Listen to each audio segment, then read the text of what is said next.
Bagaimana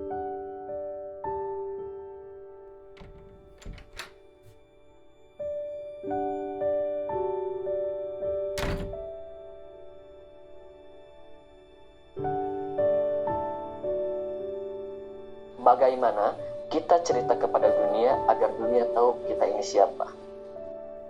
Nah, bagaimana kita cerita?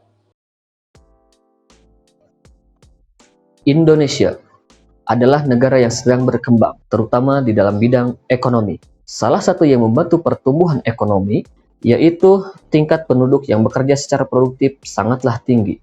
Menurut data yang diambil dari Badan Pusat Statistik tahun 2020, menunjukkan bahwa orang Indonesia dengan status pekerja aktif yaitu sekitar 89%.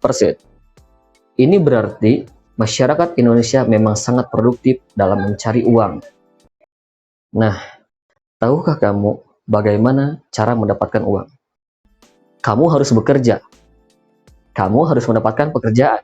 Jadi pilihannya, kamu bisa bekerja secara kantoran atau kamu bisa bekerja di rumah secara offline atau yang disebut dengan freelance. Atau mungkin dua-duanya. Terserah kamu, silahkan pilih mana yang kamu suka. Namun ternyata pertanyaan yang utama adalah bagaimana cara kamu mendapatkan pekerjaan. Yang pertama, kamu harus membangun personal branding. Personal branding adalah kegiatan ngasih tahu ke semua orang kamu itu siapa. Supaya kamu berhenti ngejar uang dan membuat uang mengejar kita karena uang tahu kita ini siapa. Saya ulang.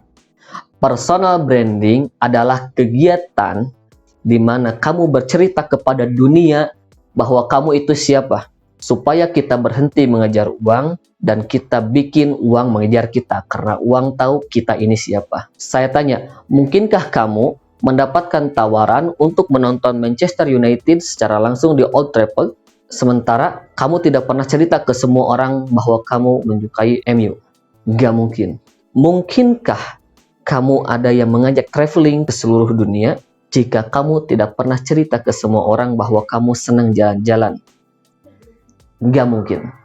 Personal branding adalah kegiatan kita bercerita kepada dunia, kita ini siapa, supaya kita berhenti ngejar uang dan bikin uang yang ngejar kita, karena uang tahu kita siapa. Oh, dia mah suka gambar, kasih kerjaan, oh, dia mah suka nulis, kasih proyek, oh, dia mah jago foto, kasih proyek juga, Nah, bagaimana kita cerita kepada dunia agar dunia tahu kita ini siapa? Gambar, kasih kerjaan, oh dia mah suka nulis, oh dia mah suka nulis. Untuk kamu yang akan atau baru pertama kali mencoba personal branding, coba mulai fokus terhadap apa yang kamu bisa dan apa yang ada di dalam diri kamu.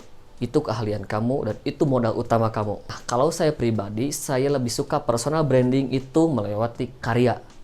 Karena melalui karya, semua orang dapat melihat bahwa hasil dari pekerjaan kita dan kita bisa dipercaya oleh semua orang bahwa kita memiliki sebuah kemampuan. Saya suka desain, ya, saya buat karya sebuah desain.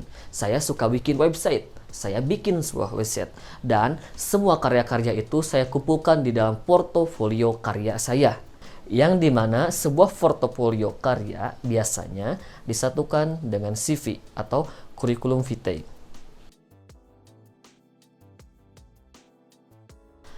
Apa itu CV? CV atau kurikulum vitae adalah... Buat kamu yang belum tahu, CV itu singkatan dari kurikulum vitae. CV dan resume ini jatuh ke dalam kategori dokumen biodata yang berisikan tentang pendidikan, kemampuan, pengalaman, sama kualifikasi kamu. CV adalah dokumen, gambaran, biodata diri kamu, keahlian kamu, dan pengalaman-pengalaman kamu secara ringkas. Hei dunia, aku jago gambar loh. Hei dunia, aku jago nulis loh. Mana buktinya? Buktinya adalah CV yang saya buat sekarang ini. CV juga bisa menjadi ciri khas karakter kamu. Kamu bisa berkreasi melalui CV-CV kamu. CV yang kamu buat harus CV yang bagus dan beda dari yang lain. Silahkan buat CV kamu semenarik dan sebagus mungkin. Lalu, seberapa pentingkah sih CV yang bagus itu? Tentu jawabannya sangat-sangat penting. Coba kamu bayangkan, di dalam satu pekerjaan yang sama terdapat puluhan hingga ratusan pelamar pekerjaan yang sama sepertimu. Ingin mendapatkan pekerjaan, itu adalah sainganmu semua. Mustahil. kamu bisa mengalahkan semua sainganmu itu berbekal CV yang biasa-biasa saja.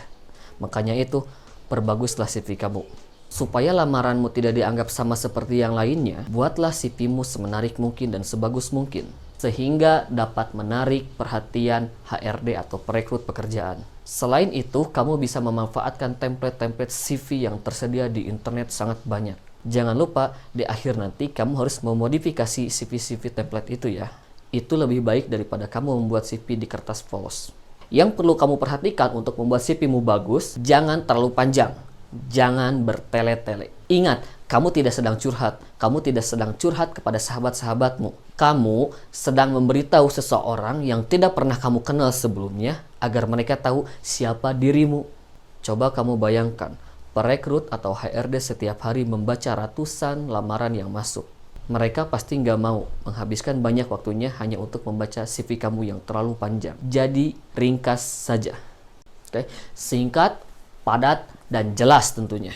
Sebagai patokan, kamu hanya perlu menambahkan ini saja. Yang pertama, identitas diri, pendidikan, personalitas, keterampilan, proyek atau pengalaman yang pernah kamu lakukan sebelumnya, training atau pelatihan yang baru-baru kamu ikutin, dan informasi tambahan tentang diri kamu. Itu saja. Mudah kan?